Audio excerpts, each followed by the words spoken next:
Assalamualaikum teman-teman. Jadi beberapa waktu lalu saya sambil mengerjakan tugas rumah tangga, nyapu-nyapu gitu di kamar. Kebiasaan saya salah satunya adalah putar video atau audio gitu ya untuk saya dengarkan sambil mengerjakan tugas rumah tangga.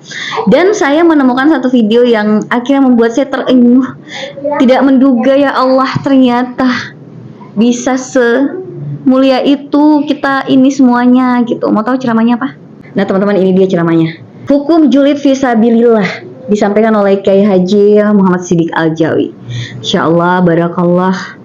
Ini sampai membuat saya terharu. Ya Allah, saya sebagai hambamu yang banyak dosa, banyak khilaf, ternyata bisa mengambil satu amalan yang dijamin kemuliaan di sisi Allah Subhanahu wa taala.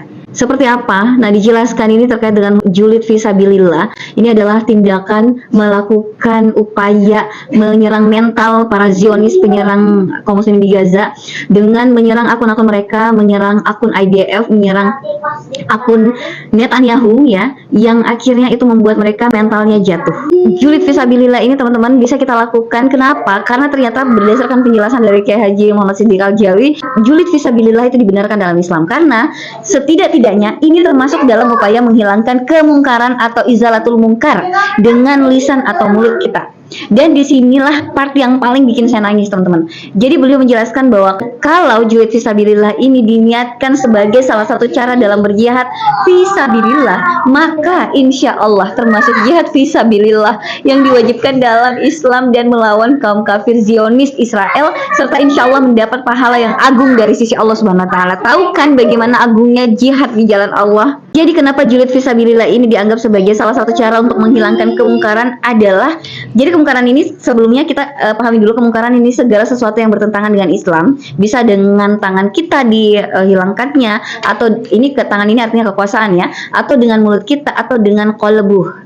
Ya, qalbu ini berarti dalam hati. Ini sesuai dengan hadis yang dituturkan gitu ya, dalam hadis riwayat Muslim nomor 49, yang artinya dari Abu Sa'id Al-Khudri radhiyallahu anhu, ia berkata, aku mendengar Rasulullah SAW bersabda, barang siapa dari kalian melihat kemungkaran, ubahlah dengan tangannya, jika tidak bisa ubahlah dengan lisannya, jika tidak bisa ingkarilah dengan hatinya, menjadi qalbu gitu ya, dan itu merupakan selama-lama iman. Sarah tentang hadis tadi dalam kitab Aunul Ma'bud disebutkan kalau yang dimaksud bil lisan nih, karena kan tadi disebutkan memang ya salah satu cara mencegah kemungkaran adalah bil lisani, selain tangan dan juga qalbu, itu artinya qaul, yaitu ucapan, dan perwakilan dari ucapan kita itu lewat tulisan kita, komen-komen kita di sosial media terhadap akun-akun Zionis Israel, karena ada kaidah fikih yang menyebutkan al-kitabu kal qatab. Jadi tulisan atau teks yang kita bikin itu sama hukumnya dengan lisan atau ucapan. Sementara berjihad itu memang bentuknya beragam teman-teman.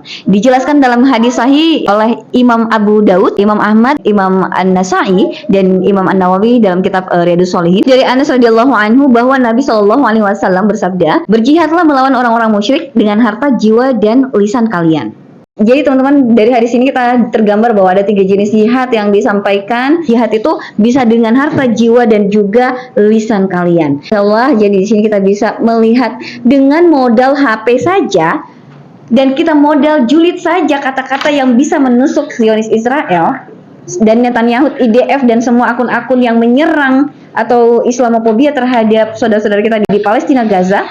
Itu kita jatuhkan mentalnya dengan cara teks kita, dengan cara komen kita, dan ternyata Masya Allah itu bisa masuk ke dalam kategori amalan mulia ini, jihad fisabilillah, sebagaimana diperintahkan Rasulullah SAW. Jadi teman-teman, jangan pernah kendor. Saatnya kita terus menggaungkan, membebaskan Palestina dengan komprehensif, kebebasan atau kemerdekaan hakiki. Siapkan terus informasi tentang Palestina, siarkan kemana saja yang Anda mampu teman-teman, dan yang pasti semampu Anda untuk melakukan komen, untuk memberikan serangan mental kepada akun-akun Zionis Israel, termasuk yang saya sebutkan tadi, termasuk juga media-media konvensional Barat yang selalu mendiskreditkan pejuang di Palestina. Itu saja, jangan kendor, gaskan terus. Assalamualaikum, bye-bye.